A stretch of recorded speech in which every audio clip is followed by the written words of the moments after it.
Nous aimerions également vous entendre sur le développement d'instruments innovants permettant à la fois de soutenir l'activité et d'accélérer la transition environnementale. Je pense en particulier aux travaux récents sur un verdissement de la politique monétaire de la BCE.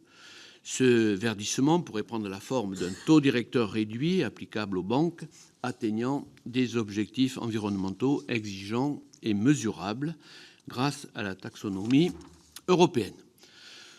Alors que certains membres du Conseil des gouverneurs de la BCE ont également évoqué l'hypothèse d'un verdissement des opérations de refinancement ciblées à long terme, pensez-vous que de telles mesures pourraient être mises en œuvre à brève échéance dans le cadre de l'eurosystème ?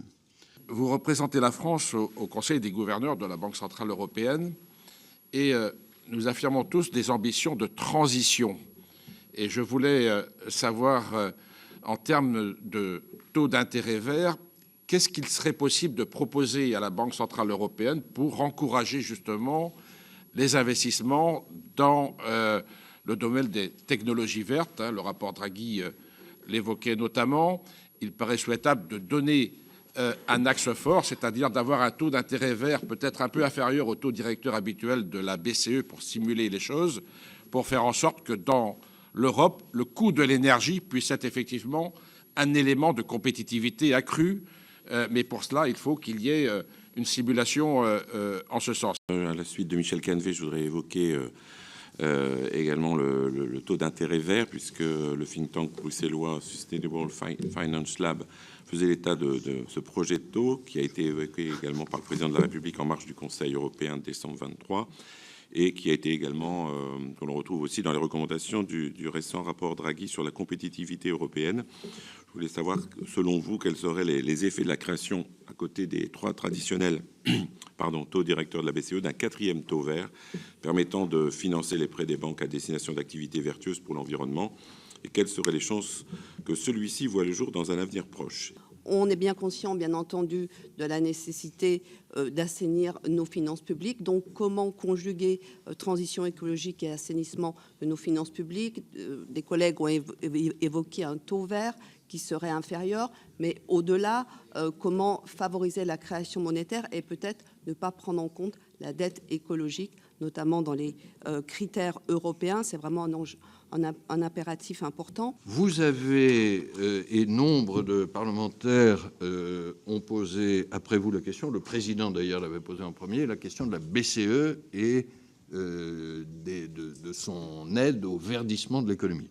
Je suis extrêmement engagé là-dessus avec Christine Lagarde et je lui rends hommage.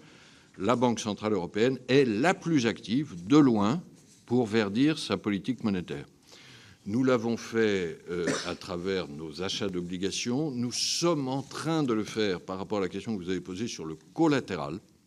Alors, ça pose des sujets techniques plus compliqués, mais il s'agit, dans les titres que nous prenons en garantie, d'apprécier non seulement le risque financier, qui justifie parfois une décote, mais aussi le risque climatique qui peut justifier un facteur climatique.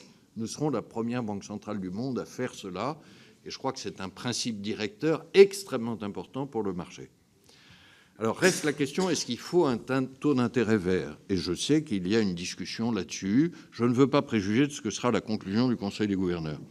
Je vais dire honnêtement une petite prudence en la matière pour deux raisons. La première, c'est que la Banque centrale ne finance pas directement de l'économie. Et nous n'avons pas de taux différenciés par secteur. C'est les banques qui financent l'économie. Et je reviendrai sur ce que nous faisons vis-à-vis des banques pour les inciter dans cette économie verte.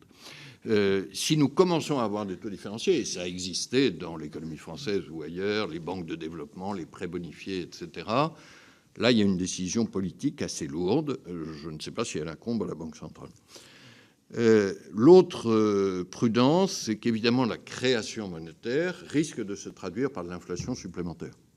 Je crois que si on croit à l'efficacité de la politique monétaire, et je crois qu'en plus on l'a constaté depuis 2 ans dans la lutte contre l'inflation, en sens inverse de la création monétaire peut représenter des risques inflationnistes qui, eux, gêneraient le bon financement de la transition climatique puisqu'ils entraîneraient les taux d'intérêt vers le haut.